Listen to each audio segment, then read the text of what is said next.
तो जैसा मैंने बताया सर्कुलर मोशन हम लोग आधा कर चुके थे और आधा रह रहा था, वो आधा सर्कुलर मोशन आज फिनिश कर लेंगे और उसके बाद कल परसों में सारे डाउट्स लेंगे। तो आप लोग जो 10-11 दिन छुट्टियों में जो भी बनाए हैं, जो भी आपको डाउट्स रहा है, एस सी वर्मा के डाउट्स भेजिए मुझे। और इनफैक्ट हमारे पैकेज में भी आपने कुछ किया हो और आपको नहीं हुआ हो तो वो भी डाउट भेज सकते हैं। ठीक है, एच सी वर्मा वाले तो हम क्लास में ही डिस्कस कर लेंगे और जो पैकेज वाले डाउट्स भेजेंगे वो मैं अलग से आपको सॉल्व करके भेज दूंगा। इस तरीके से हम लोग करेंगे। इसको करने के बाद फिर हम लोग work energy and power start करेंगे। तो पहले आपका सर्कुलर मोशन तक का सारा डाउट्स क्लियर कर लेंगे और उसके बाद आगे बढ़ेंगे, अदरवाइज ये बैकलॉग बढ़ता जाएगा। तो हम लोग 6th क्वेश्चन तक कर लिए थे। 7th क्वेश्चन हम लोग को करना था। क्वेश्चन क्या कह रहा है? A fighter plane is pulling out for a dive at a speed of 900 kilometre per hour. Now, assuming its path to be vertical circle of radius 2000 meter and its mass to be 16,000 kg, find the force exerted by the air on it at the lowest point. Take g is equal to 9.8 meter per second square. तो ये जो fighter jets वगैरह करतब दिखाते हैं, है ना, आसमान में आप देखोगे कि कुछ कुछ करतब दिखाते हैं, है ना। तो जिसको सॉटीज कहते हैं, सॉटीज में बेसिकली ये पूरा ऐसे पूरा एक चक्कर गोल काट के ऊपर ऐसे वर्टिकल सर्कल में जाता है। मान लो जब यहाँ पे है फाइटर प्लेन, ठीक है,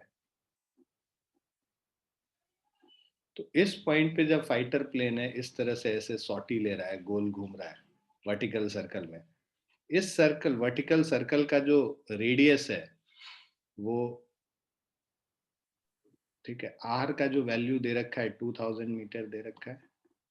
यहाँ पे इसका जो खुद का मास है, इसका फ्री बॉडी डायग्राम बनाएंगे, mg नीचे की तरफ होगा और एक नीचे से उसके ऊपर फोर्स लगेगा।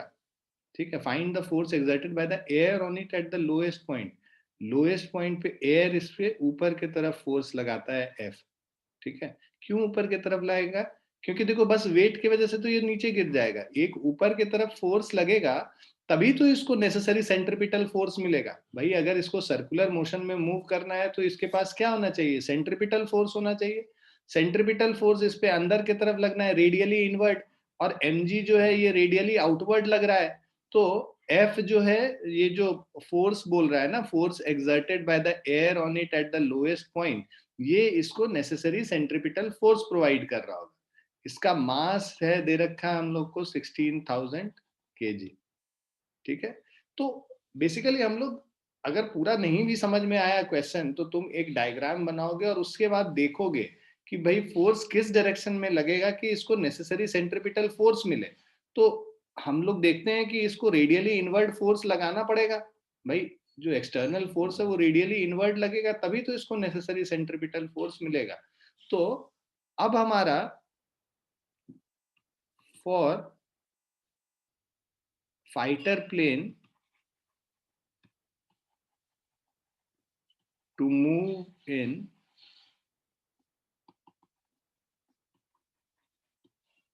a vertical circle,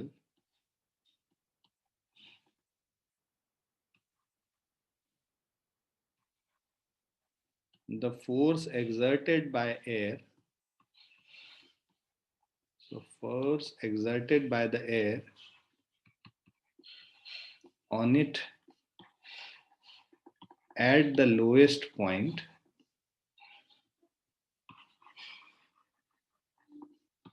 should provide the necessary centripetal force। ठीक है, तो ये जो फोर्स है अंदर के तरफ जो रेडियली इनवर्ड फोर्स लग रहा है F, रेडियली आउटवर्ड mg लग रहा है, तो नेट फोर्स जो रेडियली इनवर्ड लग रहा है F माइनस mg, और वो उसको नेसेसरी सेंट्रिपिटल फोर्स प्रोवाइड करेगा mv स्क्वायर बाय r। हम लोगों को निकालना है ना, ये जो फोर्स है ये निकालना, और स्पीड दे रखा है 900 किलोमीटर पर आवर। जब ये नीचे मूव कर रहा था उस समय इसका स्पीड कितना था? 900 किलोमीटर पर आवर। इसको मीटर पर सेकंड में कन्वर्ट कर लेंगे, 900 इंटू 5/18 करेंगे तो 50 इंटू 5 250 मीटर पर सेकेंड हो गया हमारा स्पीड। तो ये जो सेंट्रिपिटल फोर्स होगा, उस जो mv²/r, v का वैल्यू हमें पता है, r का पता है, m का पता है, हम लोगों को f का वैल्यू निकालना है। तो जो फोर्स f होगा माइनस mg को इस तरफ लेके आ जाएंगे, mg प्लस mv²/r। अब इसको कैलकुलेट कर लेते हैं। F is equal to mg, mass है 16,000 kg, 16,000 इंटू जी का वैल्यू बोल रहा है 9.8 लेने, स्पेसिफिकली मेंशन किया हुआ है यहाँ पे। तो 16,000 इंटू 9.8 प्लस mv²/r, तो 16,000 v² means 250 into 250 divided by radius 2000। ठीक है, 2000 इंटू 8 होता है। So F is equal to 16,000 into 9.8 कर लेंगे।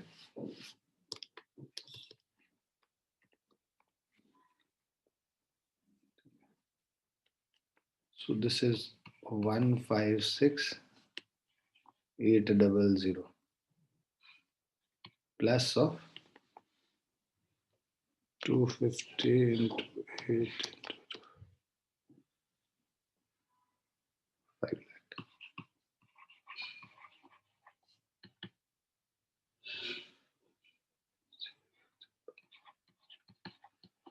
$656,800 Newton. So this is the force which is been applied by the air on it at the lowest point. Clear है बच्चों सबको? Yes, sir. Yes, sir.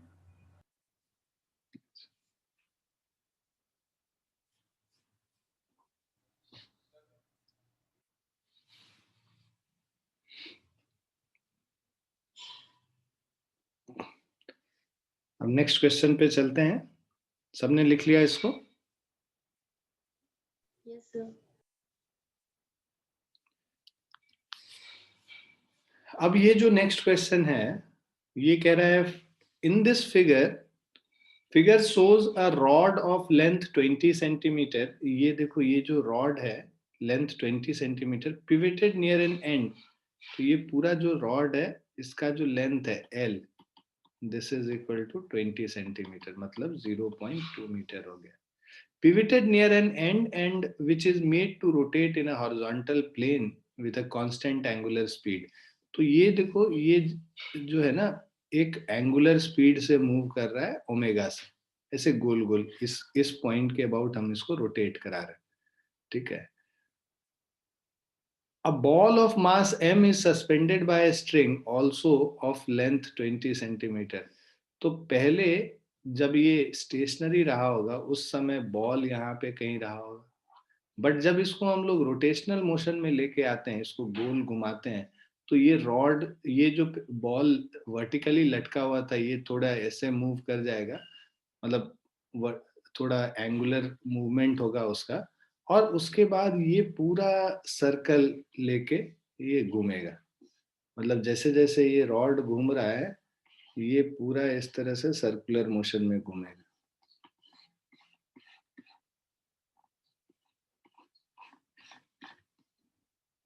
Is it clear बच्चों? समझ में आ गया? देखो, ये पूरा जो स्टैंड है ना, इस स्टैंड को ही गोल गोल घुमा रहा है। स्टैंड को घुमाने की वजह से ये जो पहले ऐसे यहाँ पे सीधा था, वो कुछ एंगल बना लेगा यहाँ पे, है ना। जैसे कि हम लोगों ने देखा है, जब झूले पे वो जो घोड़े वाला जो झूला आता है, जो मेले में नहीं घूमने वाला लगा हुआ रहता है, कि ऐसे गोल सा बना हुआ रहता है, और उसमें डंडों पे अलग अलग कॉर्नर पे यहाँ पे एक घोड़ा बना हुआ होता है, जिसके ऊपर बच्चे बैठ के घूमते हैं। तो उसमें जब तेजी से वो घुमाता है, तो ये तुम देखे होगे कि ये थोड़ा सा बाहर की तरफ ये घोड़ा ऐसे हो जाता है, देखे हो ना? Yes, Yes, sir. sir. Yes, sir. Yes, sir. तो वो वही सेम चीज है यहाँ पे, वही सेम चीज है। पहले ये वर्टिकल था, बट जब हम इसको गोल गोल घुमाना शुरू किए, तो ये कुछ एंगल बना के ऐसे मूव करेगा। उसका भी रीजन है, अभी हम लोग फोर्स को एनालाइज करेंगे तो तुमको समझ में आ जाएगा। सो ये जो फिगर है, पहले तो वही क्वेश्चन दिया होता है, उसको पढ़ के समझना है कि एक्चुअल सिनेरियो में क्या हो रहा होगा। Mechanics is all about understanding and visualizing thing कि कैसे हो रहा हो. So यहाँ जैसे कह रहा है figure shows a rod of length 20 centimeter pivoted near an end which is made to rotate in a horizontal plane with a constant angular speed. A ball of mass m is suspended by a string also of length 20 centimeter. इसका भी जो string का जो length है ना, ये भी 20 centimeter ही है, मतलब L ही है, ठीक है. From the other end of the rod, if the angle theta made by the string with the vertical is 30 degree, मतलब ये जो angle theta है, जब ये सर्कुलर मोशन में मूव करा रहे हैं उस समय जो इसका एंगल है वो कितना है, थीटा है. Made by the string with the vertical is 30 degree, find the angular speed of the rotation. मतलब किस एंगुलर स्पीड पे ये एंगल 30 डिग्री होगा, हमें ओमेगा का वैल्यू निकालना है ना. जी का वैल्यू हम लोग को 10 दे रखा है यहाँ पे लेने के लिए. तो अब हम लोग इसका अगर फ्री बॉडी डायग्राम बनाएं. अच्छा, सबसे पहले तो ये जो सर्कुलर मोशन में मूव कर रहा है इसका रेडियस ढूंढना होगा. ये पूरा रेडियस कितना है, तो पूरा रेडियस ढूंढने के लिए ये तो हम लोग को पता है यहाँ से यहाँ एल है. ये डिस्टेंस ढूंढने के लिए देखो ये जो हाइट है एल कॉस थीटा हो जाएगा, क्योंकि थीटा वाला कंपोनेंट ये एल कॉस थीटा हुआ, और ये जो डिस्टेंस है यहाँ से यहाँ, ये जो डिस्टेंस है ये एल साइन थीटा के बराबर हो जाएगा, और ये डिस्टेंस जो है एल के बराबर है, राइट. तुम इसको ऐसे भी कर सकते हो, मतलब ट्रिग्नोमेट्री से भी कर सकते हो. ये 90 डिग्री लेके, है ना, perpendicular by hypotenuse sine theta होता है, तो परपेंडिकुलर का value hypotenuse into sine theta हो जाएगा, एल साइन थीटा हो जाएगा. तो ये डिस्टेंस एल साइन थीटा है और ये डिस्टेंस एल है, ठीक है. तो अब तुमको ये एल साइन थीटा और एल को ऐड कर लेंगे तो इसका पूरा रेडियस निकल जाएगा. हम लोगों का जो हॉरिजॉन्टल सर्कल है, ठीक है, तो the mass m moves in a horizontal circular motion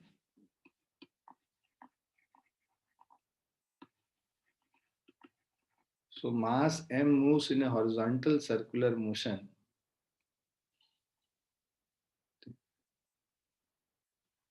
so mass m moves in a horizontal circular motion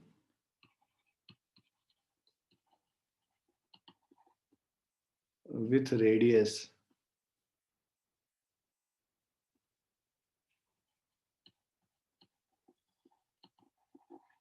L plus L sin theta, ठीक है. So this is equal to capital R, जो ये radius है इसका capital R, ठीक. अब इसका free body diagram बनाते हैं इस मास m का. इसके ऊपर एक टेंशन T लग रहा है इस डायरेक्शन में. टेंशन T के दो कंपोनेंट होंगे. अगर ये एंगल थीटा है ना, ये T है, तो ये भी एंगल थीटा होगा, तो इधर ये T cos थीटा हो गया, ठीक.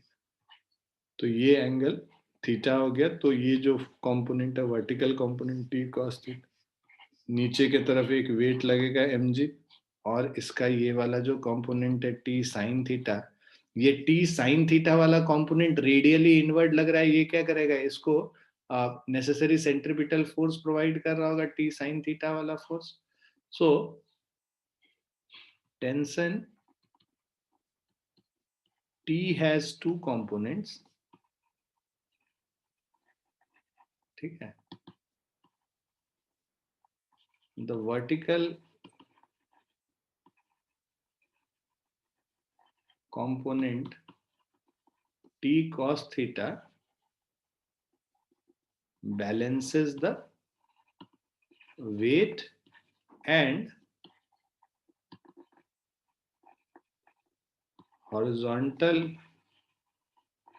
component T sin theta provides the necessary centripetal force. तो ये जो T sin theta है, T sin theta will be equal to mv square upon r, और बिकॉज एंगुलर स्पीड दिया हुआ है तो m omega square into r लिख लेंगे इसको, ठीक, और this is equal to m omega square, r का वैल्यू क्या था, l plus l sine theta. ठीक है, ये पहला इक्वेशन है। दूसरा इक्वेशन है t cos theta is equal to mg हो जाएगा, सेकेंड इक्वेशन। अब क्या करते हैं, डिवाइडिंग, हम लोग इसको डिवाइड कर देते हैं, डिवाइडिंग 1/2, फर्स्ट इक्वेशन को सेकंड से डिवाइड कर देंगे, t sine theta upon t cos theta हमें मिल जाएगा t sine theta upon t cos theta is equal to m omega square l plus l sine theta divided by mg। ठीक है, m और m cancel हो गया, t और t cancel हो गया, sine theta by cos theta मैं यहाँ पे ऊपर लिख दे रहा हूँ, sine theta by cos theta हमारा क्या है, टेन थीटा है। ठीक है, हम लोग इसके बाद इधर लिख रहे हैं,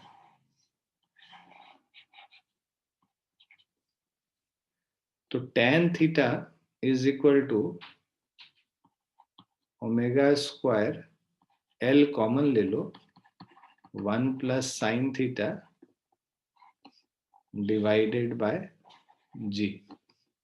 तो हमें निकालना था एंगुलर स्पीड, ओमेगा निकालना है, सबको इस तरफ लेके चले जाओ, omega square is equal to g tan theta divided by L into 1 plus sine theta. ठीक है, सो ओमेगा का value root under g tan theta into L 1 plus sine theta. हम लोग वैल्यू डाल देते हैं, जी का वैल्यू 10 डाल देंगे, omega is equal to root under 10 into, और थीटा का वैल्यू 30 डिग्री है, tan 30 डिग्री 1/√3 होता है, डिवाइडेड बाय एल का वैल्यू हम लोग को 0.2 दे रखा है। ठीक है, और 1 प्लस साइन थीटा 30 डिग्री है, साइन 30 डिग्री 1/2 होता है, तो 1 प्लस 1/2। ठीक, ये सारे वैल्यूज अगर इसमें सब्स्टिट्यूट कर देंगे हम लोग, है ना, तो जो वैल्यू निकल के आएगा ओमेगा का 10 into 10 divided by 10 divided by √3, 5.77 divided by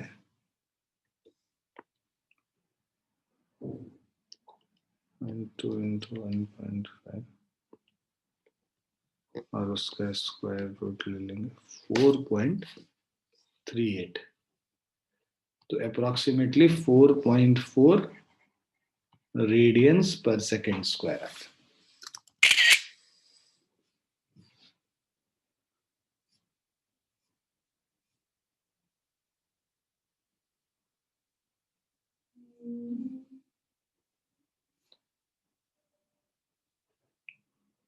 clear है बच्चों? Yes, sir.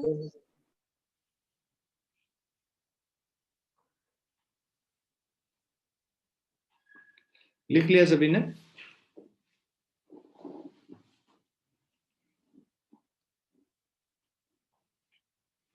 Yes, sir.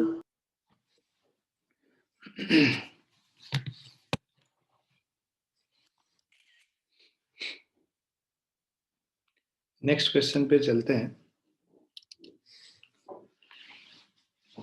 इस क्वेश्चन में क्या बोल रहा है हम लोगों को, 2 blocks each of mass capital M are connected to the ends of a light frame as shown in the figure।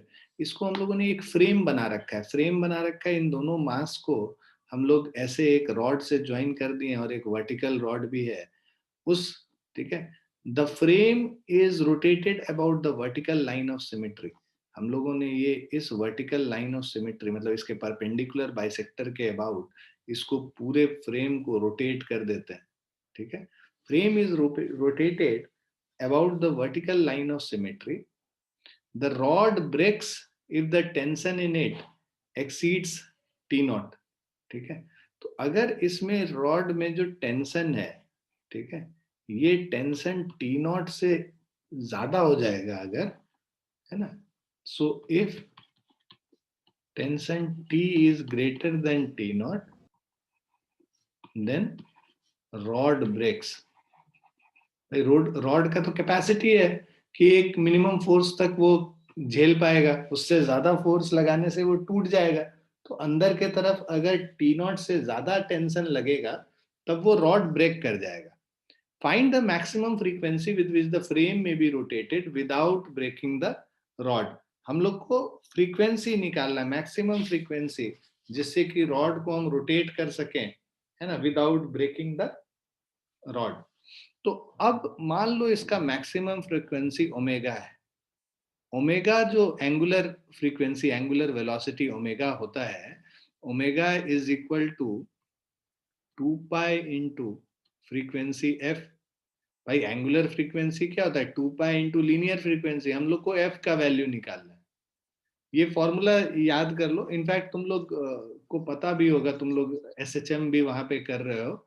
Omega is equal to 2 pi f करके एक फॉर्मूला कराते होंगे sir, angular frequency is equal to 2 pi into linear frequency, है ना, पता है ना आप लोग को? Yes sir.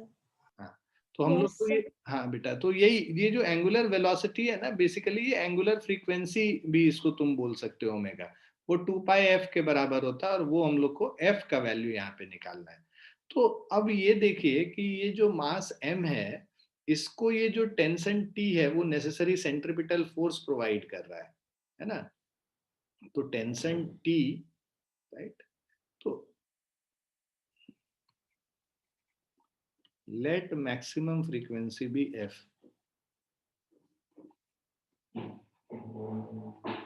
So let maximum frequency be f.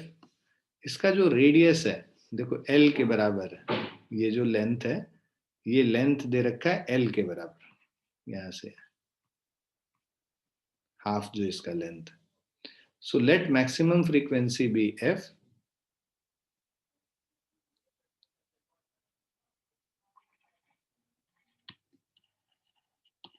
at which tension applied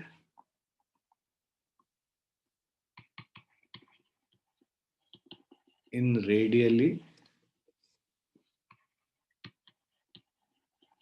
inward direction is equal to T naught.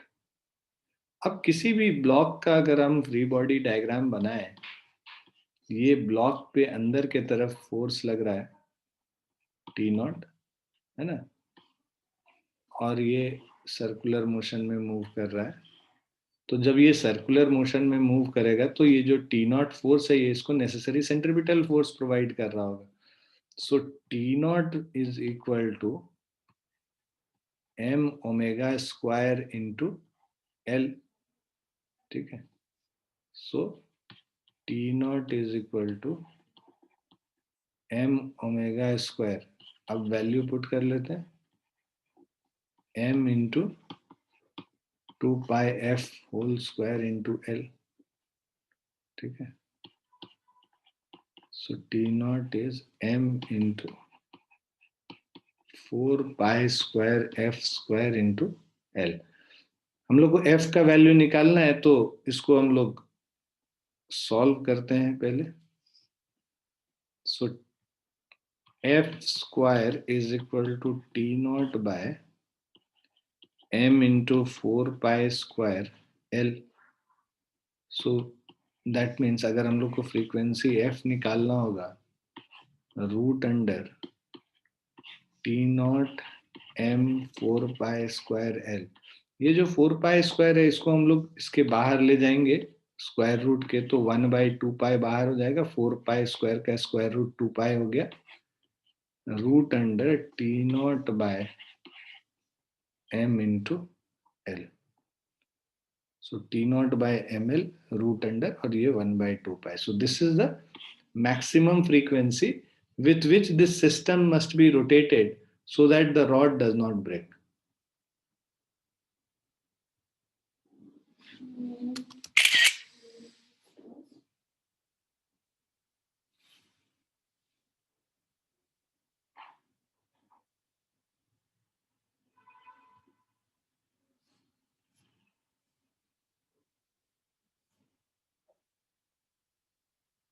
Clear है बच्चों? आगे समझ सबको?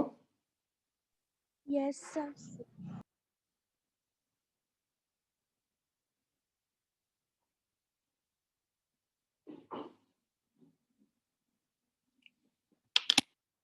2 मिनट बच्चों, 1 मिनट मुझे दो थोड़े।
हाँ सॉरी बच्चों।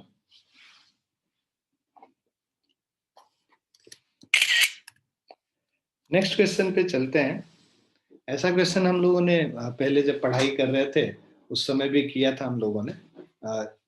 तो ये जैसे हम लोग वो जो मौत का कुआं वाला क्वेश्चन किया था और बहुत सारे ऐसे क्वेश्चंस किए थे, तो उसी कॉन्सेप्ट पे बेस्ड है। यहाँ पे क्या कह रहा है, इन अ रोटर। रोटर क्या होता है? रोटेट करता है, पूरा फ्रेम रोटेट करेगा। तो ये हमारा पूरा फ्रेम है। तो ये हमारा पूरा फ्रेम है जो कि इसके एक्सिस के अबाउट, ठीक है, ये हमारा एक्सिस है। इस पूरे एक्सिस के अबाउट ये पूरा फ्रेम रोटेट कर रहा है ऐसे, है ना? ये पूरा फ्रेम ऐसे रोटेट कर रहा है। तो in a rotor, a hollow vertical cylindrical structure rotates about its axis ना, इसका एक्सेस इसके अबाउट होगा, rotate about its axis and a person rest against the inner wall, है ना, ये जो आदमी है ये रेस्ट कर रहा है इनर वॉल पे, मतलब इनर वॉल से चिपक के खड़ा है। At a particular speed of the rotor, हम लोग इसको स्पीड को बढ़ाते जाते हैं, ठीक है। At a particular speed of the rotor, right, मान लो ये ओमेगा वेलोसिटी, एंगुलर वेलोसिटी से इसको घुमा रहे हैं, है ना, सो ठीक है, और उस समय omega is equal to v by r, right. तो इस पर्टिकुलर स्पीड पे v is equal to omega r, इस स्पीड पे बेसिकली हम लोग क्या करते हैं, the floor below the person is being removed, इसके नीचे से ये जो सतह है, इस सतह को हम लोग नीचे से खींच देते हैं, इधर निकाल देते हैं। So removed and the person hangs resting against the wall without any floor, मतलब इवन दो तुमने नीचे से सतह हटा दिया फिर भी ये यहीं पे रहेगा, नीचे गिरेगा नहीं, ठीक है। तो क्यों नहीं नीचे गिरेगा, क्योंकि इसके ऊपर जब ये बेसिकली हमारा सेंट्रीपिटल फोर्स जो इसके ऊपर लग रहा है, ठीक है। अब ये जो नॉर्मल रिएक्शन है ना, तो बेसिकली तुम अगर देखो इसको दोनों तरीके से समझ सकते हो। स्यूडो फोर्स के कॉन्सेप्ट पे समझेंगे तो सेंट्रीफ्यूगल फोर्स मान लो कि भाई जब ये रोटेट कर रहा है और ये ऐसे फ्रेम में है, ये आदमी ऐसे फ्रेम में खड़ा है जो खुद एक्सेलरेट कर रहा है ना, एक्सेलरेट कर रहा है क्योंकि ये रोटेट कर रहा है, फ्रेम रोटेट करेगा फ्रेम पे तो उस पे सेंट्रीपिटल फोर्स लगेगा, सेंट्रीपिटल फोर्स लगेगा, सेंट्रीपिटल एक्सेलरेशन होगा। तो बिकॉज ये फ्रेम जो है उस पे सेंट्रीपिटल एक्सेलरेशन लग रहा है, तो इस आदमी पे एक फोर्स लगेगा जिसको सेंट्रीफ्यूगल फोर्स कहते हैं हम लोग। ये सेंट्रीफ्यूगल फोर्स इस पे बाहर की तरफ लगेगा, राइट। तो अगर फ्रेम ऑफ रेफरेंस हम लोग इसी को मान लें, ये सिलेंडर को, तो जो सेंट्रीफ्यूगल फोर्स इस पे आउटवर्ड लगेगा, रेडियली आउटवर्ड जो लगेगा, वो उसके वजह से ये दीवार को पुश करेगा इस फोर्स से ना, m we square by r वाले फोर्स से इसको दीवार को बाहर की तरफ पुश करेगा, दीवार इसको अंदर की तरफ पुश करेगा, जिसको कि हम लोग नॉर्मल रिएक्शन बोल रहे हैं। तो m we square by r, ये जो force m we square by r outward है और अंदर के तरफ फोर्स जो है नॉर्मल रिएक्शन लगेगा, और बिकॉज इसका टेंडेंसी नीचे गिरने का होगा mg, क्योंकि वेट इसका नीचे के तरफ mg है, तो जो ये फ्रिक्शन फोर्स है ये इसको अपोज करेगा, है ना। फ्रिक्शन फोर्स इसको गिरने नहीं देगा, इस पे फ्रिक्शन फोर्स लगेगा क्योंकि ये रफ है सरफेस, है ना। So the floor below the person is removed and the person hangs resting against the wall without any floor. If the radius of the rotor is 2 metre, r का value हम लोग को 2 metre दे रखा है, coefficient of static friction between the wall and the man, so mu s is equal to 0.2, यहाँ पे जो कफिशिएंट ऑफ स्टैटिक फ्रिक्शन है 0.2 है, राइट। हमें minimum speed at which the floor में बी रिमूव्ड, मिनिमम स्पीड का मतलब कि उस स्पीड पे ये जो लिमिटिंग फ्रिक्शनल फोर्स पहुंच जाना चाहिए, लिमिटिंग फ्रिक्शन फोर्स मतलब म्यू इंटू एन के बराबर ये हो जाएगा, ठीक है, फ्रिक्शन फोर्स, वो mg को बैलेंस कर लेना चाहिए, ठीक है। सो हम लोग को मिनिमम स्पीड निकालना है जिसपे कि हम लोग फ्लोर को रिमूव कर सकते हैं। तो अभी हम लोग का अंदर जो रेडियली इनवर्ड फोर्स लग रहा है n, सो तुम लिखोगे since the person is standing inside a rotor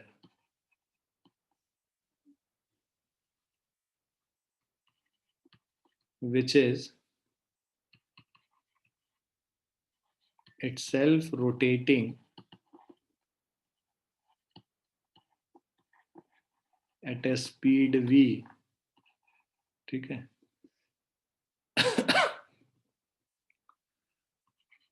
A centrifugal force, so a centrifugal force will act on the person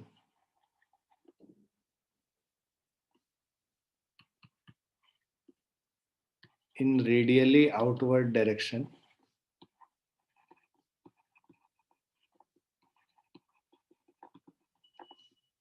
ठीक है,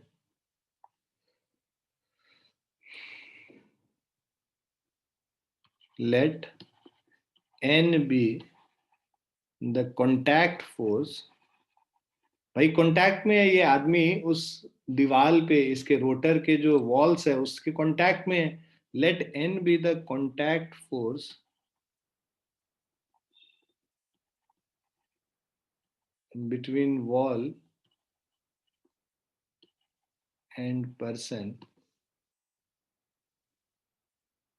hence N will be equal to, horizontal equilibrium के लिए N is equal to mv square by r हो जाएगा, right. और vertical equilibrium के लिए mu n to n is equal to mg. ठीक है, म्यू एस कर लो, अगर हम लोगों ने यहाँ म्यू एस लिखा है, यहाँ भी म्यू एस लिख लो.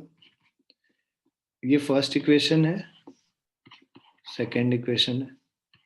फ्रॉम 1 and 2 पहला और दूसरा इक्वेशन दोनों को कंबाइन कर देंगे तो म्यू एस इंटू एन के जगह लिख लेंगे m we square by r is equal to m g. ये m और ये m कैंसिल हो गया. हम लोगों को मिनिमम स्पीड निकालना है. सो मिनिमम स्पीड निकालने के लिए, ठीक है, v square is equal to g r divided by mu s. ठीक है, और v is equal to root under g r upon mu s. Value put कर लेते हैं. अब g का वैल्यू 10 लेने बोला है, r का वैल्यू 2 है और म्यू एस का वैल्यू 0.2 है. इसका रूट अंडर 0.2 और 2 को कट करेंगे 10 बचेगा. रूट 100 मतलब 10 मीटर पर सेकंड के स्पीड से इसको हम लोग घुमाएंगे. क्लियर है बच्चों? Yes, sir. लिख भी लिया सभी ने? सर एक बार डायग्राम फिर से समझा दीजिए. हाँ बेटा, देखो एक रोटर है, ऐसे इस तरह से एक सिलेंडर शेप का एक रोटर बना है, ऐसे सिलेंडर ही मान लो, है ना. सिलिंड्रिकल शेप का एक घर जैसा है ना. इस पे एक आदमी खड़ा है, यहाँ पे ये आदमी खड़ा है. ठीक है, अब ये स्टेशनरी है अभी, है ना. तो अभी तो इसके नीचे यहाँ पे एक बेस दिया हुआ है, तो उसके वजह से जो है इसका जो वेट होगा mg, ये यहाँ पे नॉर्मल रिएक्शन इस सरफेस से ऊपर की तरफ एक नॉर्मल रिएक्शन होगा n1. तो ये बेसिकली खड़ा है, mg is equal to n1. अब हमने क्या किया, इसको गोल गोल घुमाना शुरू किया. जब गोल गोल घुमाना शुरू किया तो उस केस में अब ये एक रोटर जो है इसको हम लोग सर्कुलर मोशन में घुमाते हैं इस तरह. तो ये आदमी भी साथ में इसके रोटेट करेगा, क्योंकि ये इस प्लेटफॉर्म पे है, वो प्लेटफॉर्म खुद ही रोटेट कर रहा है. ये जो रोटर है ये खुद रोटेट कर रहा है, तो ये आदमी भी साथ में रोटेट करेगा. अब आदमी जिस प्लेटफॉर्म पे खड़ा है वो प्लेटफॉर्म खुद रोटेट कर रहा है, मतलब वो प्लेटफॉर्म एक्सेलरेट कर रहा है. रोटेट मतलब वर्टिकल डायरेक्शन, मतलब सर्कुलर मोशन में मूव करेगा तो उस पर एक सेंट्रिपिटल फोर्स और एक्सेलरेशन लगता है, सेंट्रिपिटल एक्सेलरेशन. तो ऐसा फ्रेम ऑफ रेफरेंस जो कि खुद एक्सेलरेट कर रहा है, उस फ्रेम ऑफ रेफरेंस पे इस आदमी पे एक सेंट्रीफ्यूगल फोर्स लगेगा रेडियली आउटवर्ड, है ना. रेडियस के बाहर के तरफ इस पे एक फोर्स लगेगा, सेंट्रीफ्यूगल फोर्स, जिसका वैल्यू होगा mv स्क्वायर बाय आर. अगर ये v स्पीड से हम लोग गोल गोल घुमा रहे हैं इसको, तो इसका खुद का वेट होगा mg. और अब हमने ये फ्लोर जो है ना इसको हटा दिया है, इसको रिमूव कर दिया है फ्लोर को, तो नीचे कुछ भी सपोर्ट उसको नहीं मिल रहा है. तो ये जो mv स्क्वायर बाय आर लग रहा है ना, ये दीवार को पुश कर रहा है स्पीड, ये फोर्स से, सेंट्रीफ्यूगल फोर्स से. तो दीवार इसको वापस अंदर के तरफ पुश करेगा, जो कि नॉर्मल रिएक्शन फोर्स है N।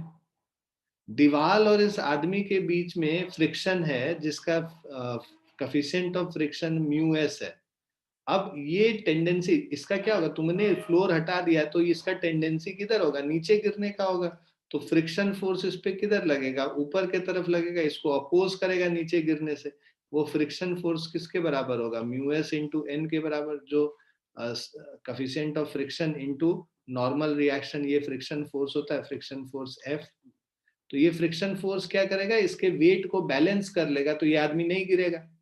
तो फ्रिक्शन फोर्स को, वेट को बैलेंस करने के लिए क्या होना चाहिए, म्यू एस एन जो है एम जी के बराबर होना चाहिए, और एन हमें पता है m we square by r के बराबर है। इन दोनों को सॉल्व कर लेंगे इक्वेशन को, तो हमें पता चल जाएगा कि किस जो स्पीड से इसको हम लोग घुमाएंगे कि उसको इतना सेंट्रीफ्यूगल फोर्स मिल जाए कि वो उसके वजह से जो नॉर्मल रिएक्शन डेवलप हो रहा है, वो नॉर्मल रिएक्शन का जो फ्रिक्शन फोर्स है, वो फ्रिक्शन फोर्स इस mg को बैलेंस कर दे। क्लियर है? क्लियर है बेटा, आ गया समझ?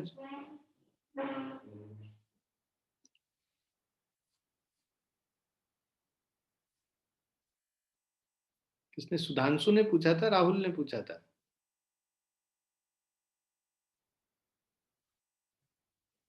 सर सेंटर से पूछा था। अच्छा, सेंटर से। आशीष, तुमको आ गया समझ? आ गया सर। बस आशीष तुम ही हो ना सेंटर पे, और कोई है साथ में? ईशांत। अच्छा, ईशांत है। अच्छा अच्छा। डिम्पल, लेट हो गया आपको ज्वाइन करने में, भूल गए थे क्लास का? नहीं, घर पे कुछ काम था इसीलिए। अच्छा अच्छा। हम लोग ना ये जो है सर्कुलर मोशन आज खत्म कर लेंगे, और कल से तुम लोग का डाउट लेंगे। तुमने डाउट भेजा है, मुझे मिल गया है, अनुष्का ने भी भेजा है, मिल गया है। अनुष्का और डिम्पल का डाउट मुझे मिला हुआ है। बाकी लोग भी अपना अपना डाउट भेज दीजिए, जो फ्रिक्शन चैप्टर आपने किया होगा छुट्टियों में, उसके डाउट्स आप हमको भेज दीजिए, जिससे कि आपके डाउट सॉल्व हो जाए एक ही बार में। ठीक है, कल परसों हम लोग डाउट क्लियरिंग सेशन में पूरा सारा क्लियर कर लेंगे। मैं कोशिश करूंगा कि सर्कुलर मोशन तक हम लोग सब चीज कर लें, जिससे कि नेक्स्ट वीक से हम लोग work energy and power start कर सकें। चलिए आगे बढ़ते हैं बच्चा।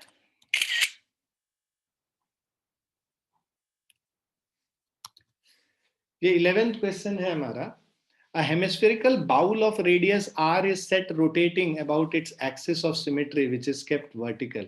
तो हमारे पास ये एक हेमिस्फेरिकल बाउल है, मतलब एक इस तरह के का,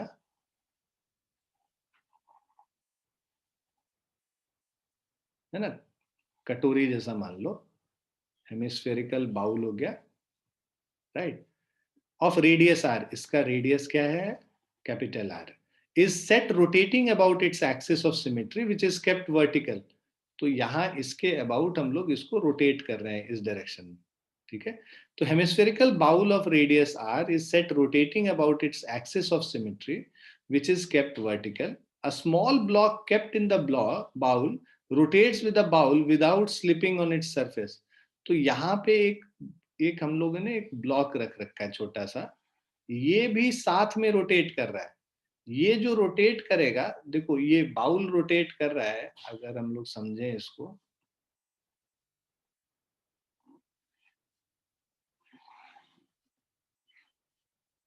तो ये पूरा बाउल है,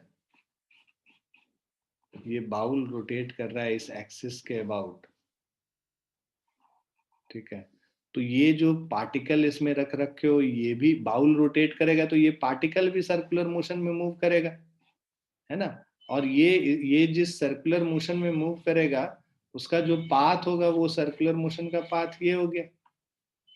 ठीक है, तो ये हमारा सर्कुलर मोशन का पाथ हो गया, इस बाउल के रोटेशन का सर्कुलर मोशन का पाथ हो गया ये। ठीक है, सो अ स्मॉल ब्लॉक, ये जो हमारा ब्लॉक है, दिस इज योर ब्लॉक, छोटा सा block. A small block kept in the bowl rotates with the bowl without slipping on its surface if the surface of the bowl is smooth, ये देखो बिना slip किए हुए साथ में रोटेट कर रहा है, और ये भी बता रखा है कि यहाँ पे सरफेस क्या है, स्मूथ है, मतलब कोई फ्रिक्शन नहीं है. So if the surface of the bowl is smooth and the angle made by the radius through the block with the vertical is theta. तो ये देखो, ये जो रेडियस है इसका, है ना, ये कैपिटल आर मान लो और इसका रेडियस स्मॉल आर मान लो. मतलब इस सर्कल का रेडियस स्मॉल आर है, बड़े वाला जो सर्कल है, मतलब जो हेमिस्फीयर का रेडियस है, वो कैपिटल आर है.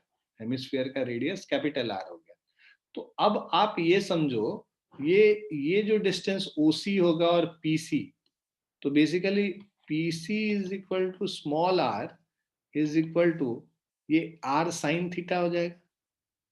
Capital R sine theta is equal to PC. भाई आर का जो ये कंपोनेंट होगा कॉस कंपोनेंट होगा, क्योंकि इधर एंगल थीटा है, और जिधर एंगल थीटा नहीं है वो साइन कंपोनेंट होता है. तो ये पीसी हो जाएगा. इस राइट एंगल ट्राइंगल में जो पीसी का वैल्यू होगा वो आर साइन थीटा के बराबर हो जाएगा.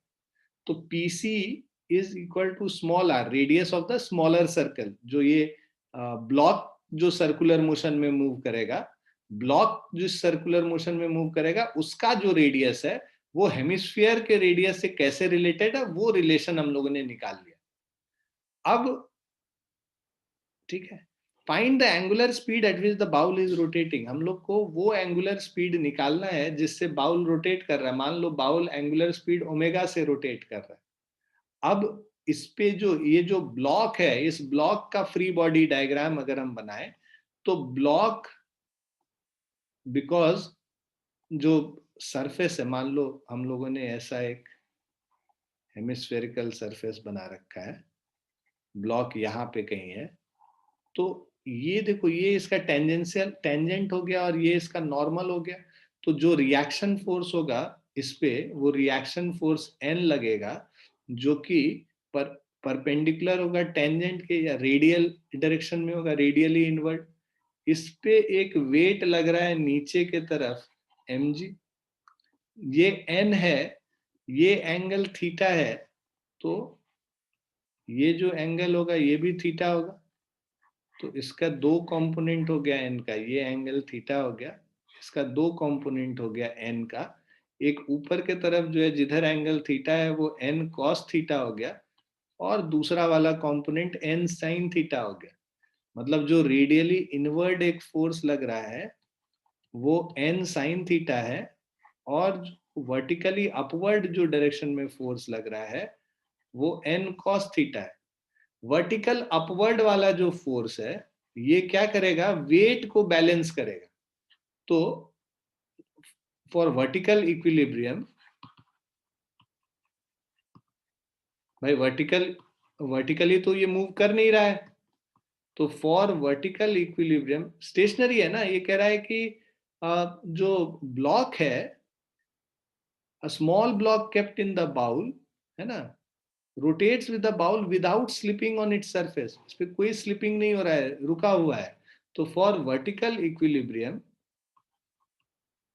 n cos theta is equal to mg. ये पहला हमारा इक्वेशन हो गया.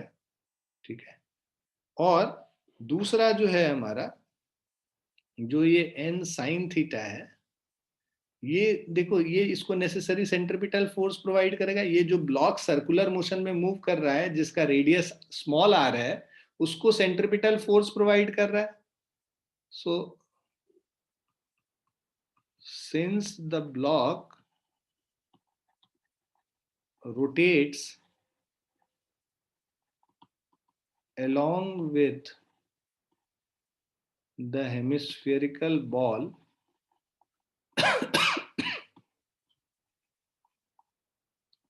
since the block rotates along with the hemispherical ball, ठीक है, hence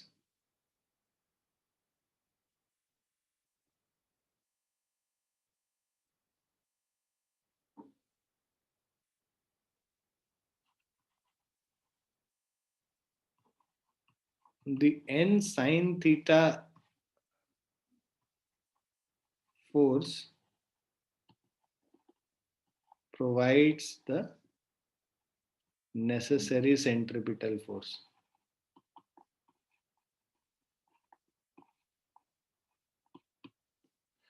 So अब ये n sin थीटा जो है ये प्रोवाइड करेगा necessary centripetal force that is mv square upon small r, क्योंकि इसका रेडियस स्मॉल r है, ठीक है।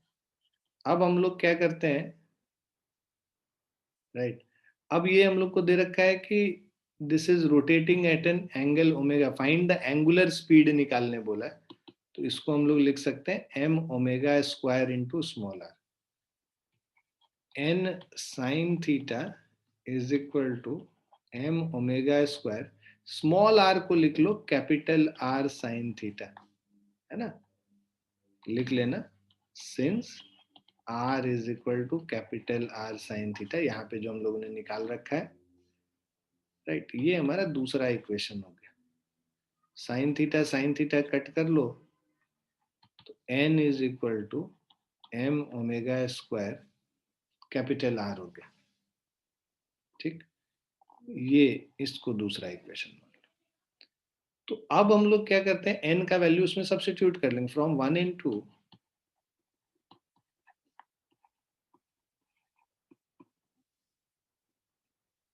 ये हो जाएगा m omega square r cos theta is equal to mg। n के जगह हम लोग m ओमेगा स्क्वायर पुट कर लिए फर्स्ट वाले इक्वेशन में, तो ये हमारा बन गया m omega square r cos theta is equal to mg। अब हम लोग को ओमेगा का वैल्यू निकालना है, तो omega square is equal to, देखो ये m और m कैंसिल हो गए, तो ये g divided by r cos theta, और ओमेगा का value root under g divided by r cos theta. तो ये हमारा ओमेगा का वैल्यू हो गया जो हमें निकालना है इसको। क्लियर है बच्चों? Yes, sir. Yes, sir.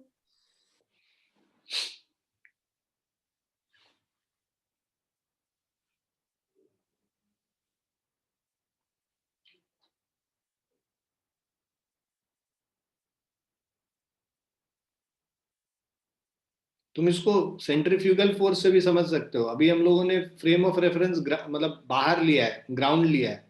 अगर इस हेमिस्फेरिकल बाउल के अंदर लेंगे तो उस समय क्या हो जाएगा, ये जो n साइन थीटा इधर लग रहा है, इस पे एक सेंट्रीफ्यूगल फोर्स इस डायरेक्शन में चला जाएगा, वो centrifugal force m omega square small r के बराबर हो गया। तो ये n साइन थीटा जो है ये सेंट्रीफ्यूगल फोर्स को बैलेंस कर रहा हो, वैसे भी समझ सकते हो। तो एक ही बात है, ये इसको नेसेसरी सेंट्रीपिटल फोर्स प्रोवाइड कर रहा है, ऐसे भी सोच सकते हो, या फिर अगर सेंट्रीफ्यूगल फोर्स की तरह से समझना है तो ये n साइन थीटा जो है m ओमेगा स्क्वायर r के बराबर होगा, सेंट्रीफ्यूगल फोर्स के बराबर, वैसे कर।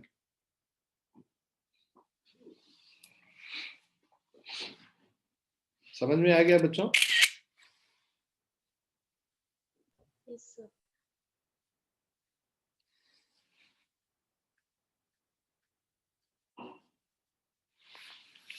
नेक्स्ट क्वेश्चन पे चलते हैं। लिख भी लिया ना सबने?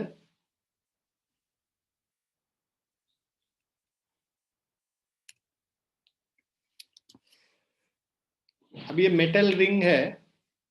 A metal ring of mass m and radius r is placed on a smooth horizontal table and is set rotating about its own axis in such a way that each part of the ring moves with a speed v. ठीक है, find the tension in the ring. तो देखो एक ये metal ring ना horizontally placed है, ऐसे समझो, ये इस तरह से हॉरिजॉन्टली प्लेस्ड है और अपने एक्सिस के अबाउट, ये जो है अपने एक्सिस के अबाउट रोटेट कर रहा है। इसके रोटेशन के वजह से क्या हो रहा है इस पे, ठीक है, इसके रोटेशन के वजह से इस पे जो टेंशन लगेगा, इसके रिंग के ऊपर ही जो टेंशन लगता है खुद के रोटेशन के वजह से, वो हम लोग को निकालना है। मान लीजिए इसका स्पीड v है रोटेट करने का, ठीक है, रोटेशन जो है स्पीड v से हो रहा है, सर्कुलर मोशन में मूव कर रहा है। Ring of mass m and radius r, इसका रेडियस r है और इसका टोटल मास m है ना। तो हम लोग क्या करते हैं, एक छोटा सा पोर्शन इसमें कंसिडर करते हैं, यहां से लेके यहां तक, है ना। Let A B be a small, तो ये जो ए सी बी जो है, let A C B be a small portion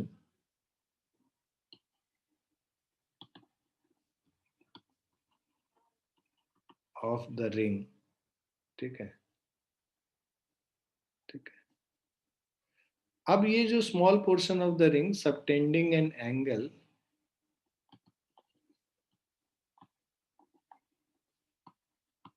delta theta at the centre.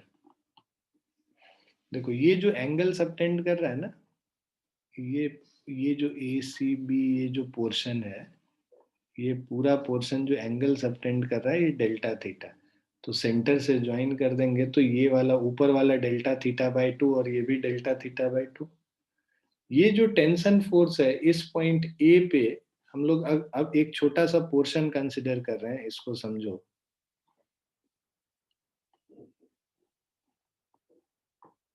ठीक है, ये पॉइंट ए है, ये पॉइंट बी है और इसका जो सेंटर हो गया ये सी है। यहाँ पे एक फोर्स हम लोग कंसिडर कर रहे हैं, टेंजेंशियल होगा इस डायरेक्शन में, यहाँ पे भी टेंजेंशियल होगा इस डायरेक्शन में, इसको ऐसे एक्सटेंड कर दो। ठीक है, ये 90 डिग्री हो गया, ये 90 डिग्री हो गया, ये फोर्स हो गया delta theta by 2, sorry angle, और ये एंगल जो हो गया this is also equal to delta theta upon 2। तो ये जो एंगल होगा, ये जो बचा हुआ एंगल है, ठीक है, बिकॉज ये स्मॉल पार्ट है, तो ये जो सर्कुलर पार्ट है ना, इसको हम लोग ऐसे भी कर देंगे तो it is one and the same thing. अब ये जो फोर्स लग रहा है, ये जो एंगल होगा, ये angle is 90 minus delta theta by 2। उसी तरह यहाँ पे जो ये फोर्स है, ये जो एंगल है, this is 90 minus delta theta by 2। यहाँ तक क्लियर है सभी को? Yes, sir. हाँ, अब हम लोग को क्या कह रहा है कि metal ring of mass m, अब मान लो ये दोनों तरफ जो इधर फोर्स लग रहा है ना, ये टेंशन T इधर लग रहा है, टेंशन T इधर लग रहा है, ठीक है। तो इस पे जो फोर्स लगेगा, इसका कंपोनेंट, दो कंपोनेंट होगा। एक कंपोनेंट वर्टिकल कंपोनेंट होगा, जो वर्टिकल कंपोनेंट एक दूसरे को बैलेंस करेगा, और दूसरा कंपोनेंट हॉरिजॉन्टल कंपोनेंट जो रेडियली इनवर्ड होगा, वो उसको नेसेसरी सेंट्रीपिटल फोर्स प्रोवाइड करेगा। तो ये एंगल 90 माइनस थीटा है, तो टी का जो ये कंपोनेंट होगा, जो रेडियली इनवर्ड कंपोनेंट है, सो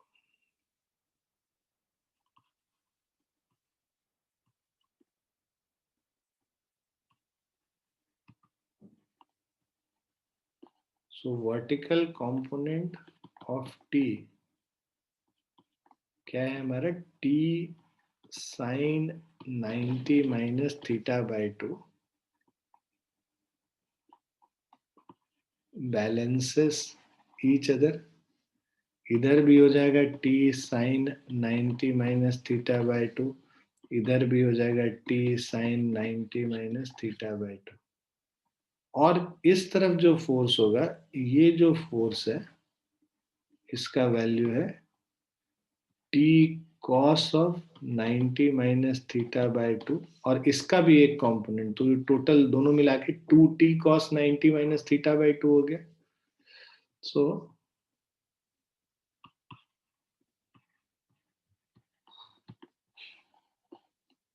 radially inward component of T will provide the necessary centripetal force।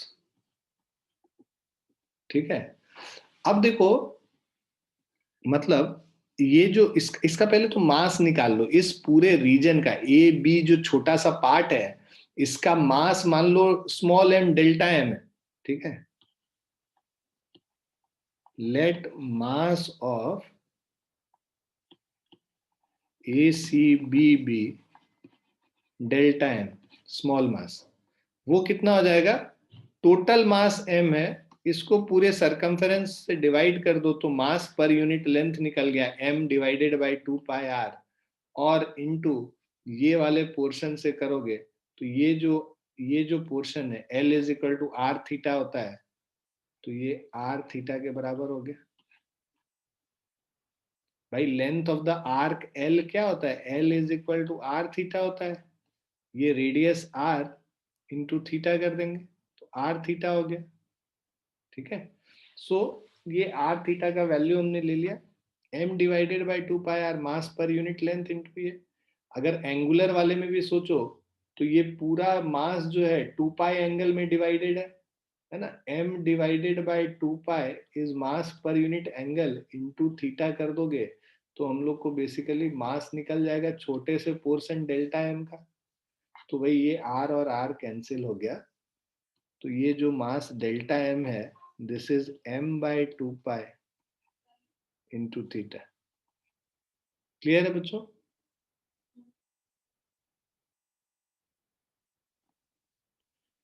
So centripetal force जो आएगा दिस इज इक्वल टू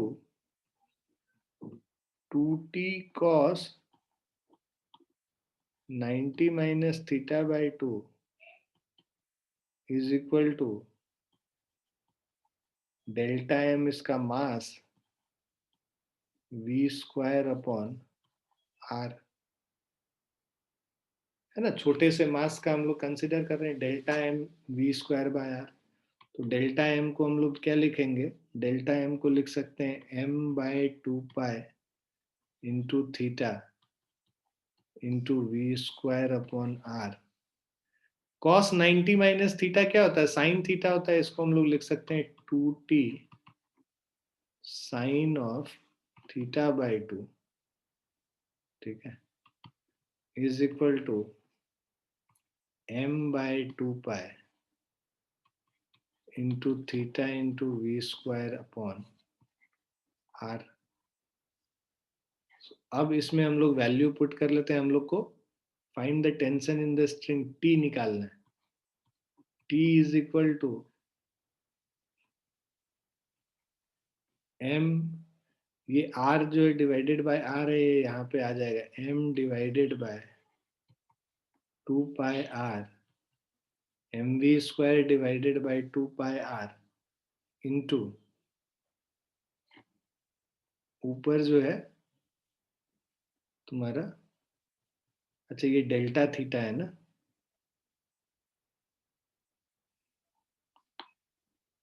यहाँ पे ना थीटा की जगह लिख लो डेल्टा थीटा, यहाँ पे जो ये एंगल था टोटल डेल्टा थीटा था, डेल्टा थीटा हो गया, यहाँ पे भी ये डेल्टा थीटा हो गया और ये भी डेल्टा थीटा हो गया, इधर भी ये sine 90 minus delta theta by 2 है,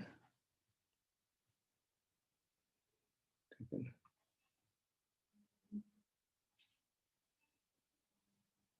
cos 90 minus delta theta by 2, यहाँ पे भी t sine 90 minus delta theta by 2। Anyways, तो ये t इज इक्वल टू, ये जो हम लोग सॉल्व कर रहे हैं ये देखो M we square by 2 pi R, ये सब अलग कर लिया, वहां पे जो है ये 2 आके डिवाइड होगा डेल्टा थीटा से, तो डेल्टा थीटा बाय 2 हो गया डिवाइडेड बाय, और ये साइन डेल्टा थीटा बाय 2 यहाँ पे आ जाएगा, ठीक है। अब ये देखो यहाँ पे क्या लिख रखा है, ये जो एंगल है ना,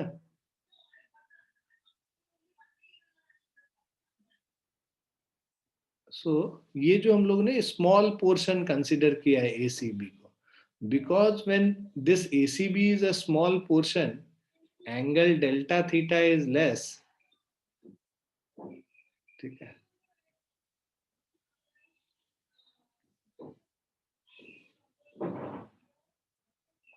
ठीक है।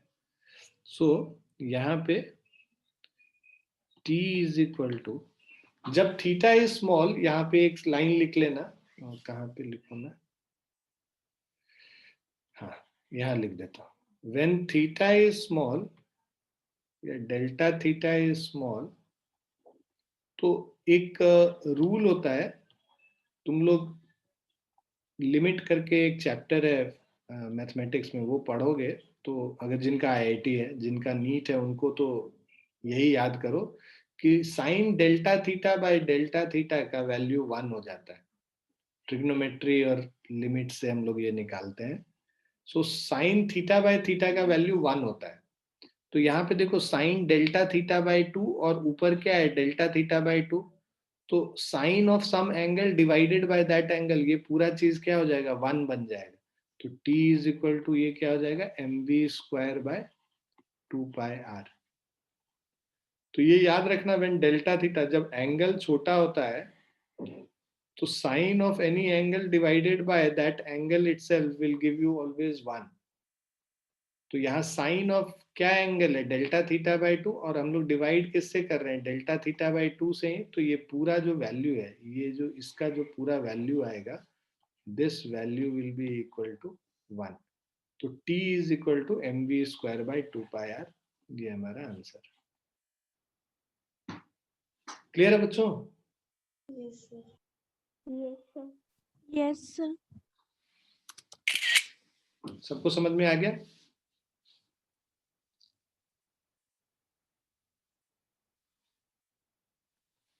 समझ में आ गया बच्चों? Yes, sir. अच्छा।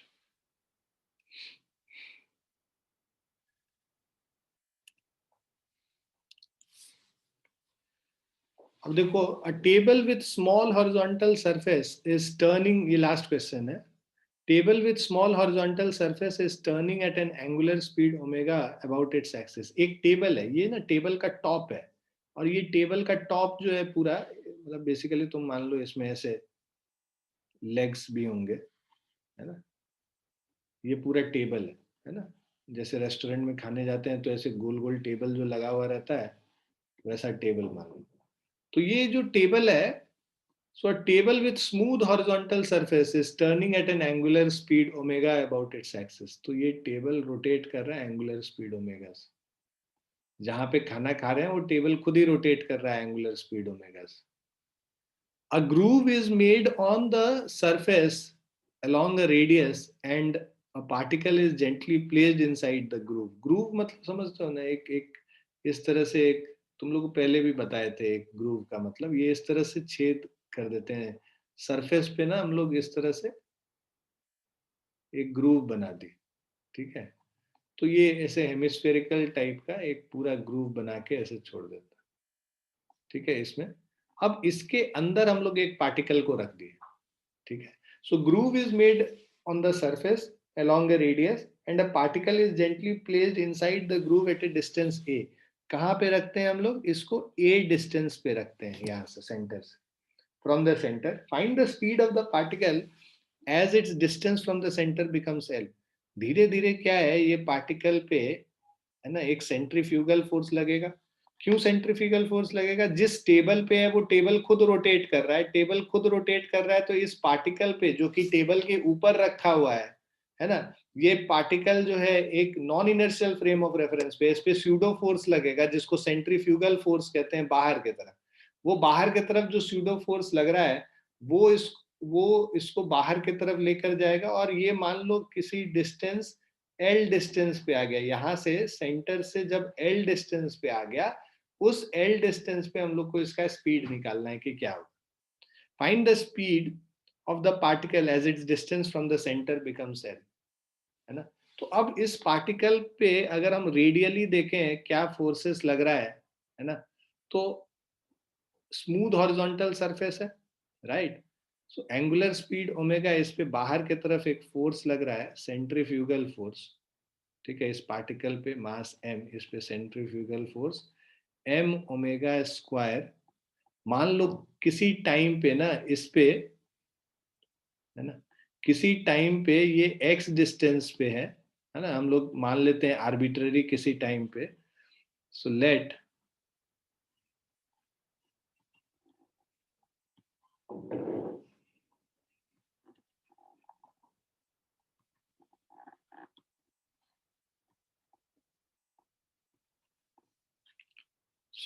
the particle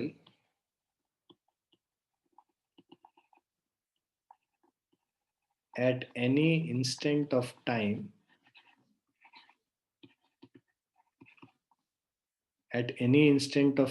t be at a distance x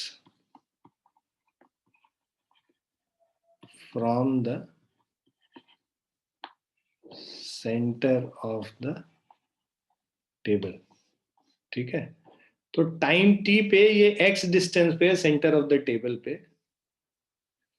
so force acting on this particle is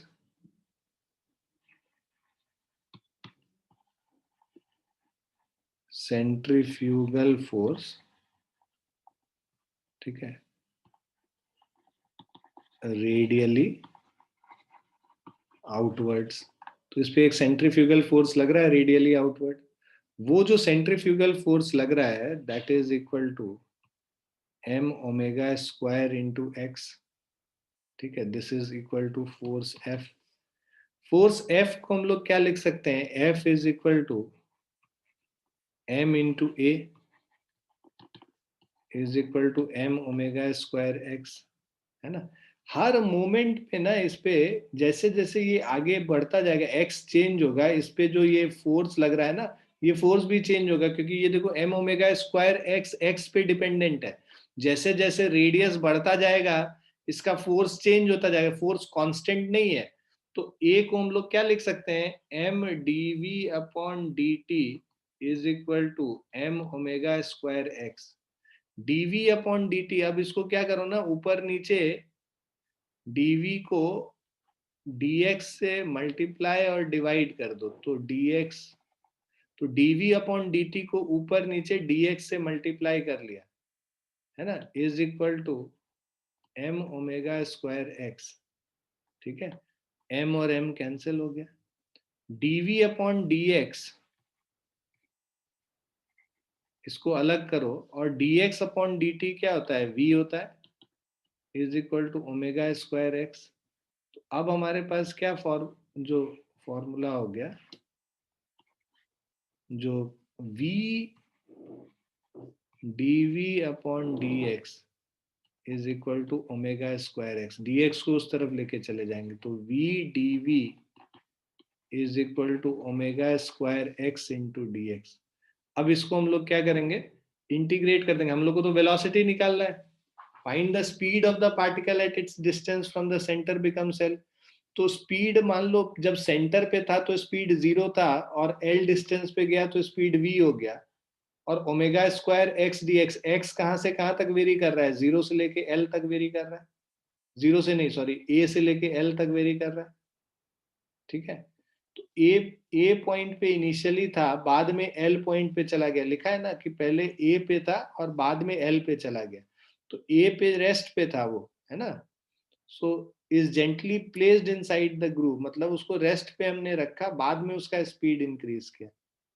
तो अब इसको हम लोग v dv को इंटीग्रेट करोगे, वो क्या होता है, v स्क्वायर बाई 2, 0 से लेके v is equal to omega square तो कांस्टेंट है, x dx को इंटीग्रेट करोगे x स्क्वायर बाई 2 हो जाएगा. और इसका जो लिमिट है a से लेके l तक होगा.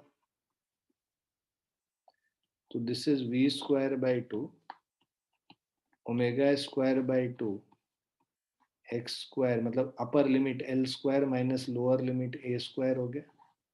2 कट गया, v निकालना है तो v is equal to omega root under L square minus A square. तो ये हमारा स्पीड हो गया किसी इंस्टेंट ऑफ टाइम t पे. मतलब एल डिस्टेंस पे जब चला गया ऑब्जेक्ट, तो उस समय जो इसका स्पीड था वो omega times root under L square minus ए स्क्वायर होगा। क्लियर है बच्चों? ये हमेशा याद रखना, जो एक्सेलरेशन का एक तो हम लोग जानते हैं कि dv अपॉन dt होता है, ये वेलोसिटी और टाइम के रेस्पेक्ट में है। अगर वेलोसिटी और डिस्टेंस के रेस्पेक्ट में करना होगा तो उसको हम लोग v dv बाई dx भी लिख सकते हैं, v dv अपॉन dx। कैसे डिराइव करते हैं वो यहाँ पर से दिख जाएगा तुमको, कि भाई हमें पता है कि dv अपॉन dt को हम लोगों ने क्या लिख लिया, यहाँ पे दोनों तरफ ऊपर नीचे dx से डिवाइड कर देंगे, तो ये dx अपॉन dt हो गया। dx अपॉन dt v है, तो इसको हम लोग v dv बाई dx लिख सकते हैं, dx बाई dt को v लिख के। तो ये फॉर्मूला होता है बेसिकली, कैलकुलस का फॉर्मूला है जो कि हम लोग यूज करते हैं यहाँ पे। हाँ जी बच्चों, आगे समझ? Yes sir. Yes, sir. तो हमारा सर्कुलर मोशन वाला पोर्शन भी हो गया। अब तुम लोग सर्कुलर मोशन के भी क्वेश्चन सारे कर सकते हो, जो एक्सरसाइज में भी है, जो तुम्हारा ऑब्जेक्टिव 1, 2 है वो कर सकते हो। सॉल्व एग्जाम्पल तो सारा हम करा ही दिए हैं तुम्हें, एक बार अटेम्प्ट कर लो और अटेम्प्ट करके अपने डाउट्स भेजो, फिर हम, है ना। तो इस हफ्ते तो हम लोग न्यूटन्स लॉज ऑफ मोशन और फ्रिक्शन के जो डाउट्स हैं वो लेंगे कल परसों में, और इस वीक में जब तुमको टाइम मिलेगा इसके बाद पूरा सर्कुलर मोशन खत्म करो, और सर्कुलर मोशन के डाउट्स अगले हफ्ते पूछो मेरे से। ठीक है बच्चों, लग जाओ काम पे। 10-11 दिन की छुट्टी मिली है, बहुत आराम हो गया। अब आराम को त्यागो और लग जाओ काम पे एकदम फुल स्पीड में, है ना। जो जोश था वो जोश को बरकरार रखते हुए आगे बढ़ते जाना है। ठीक है बेटा, डबल जोश से आगे बढ़ना है। ठीक है, चलिए आप लोग इसको लिख लीजिए, और सबने लिख लिया इसको?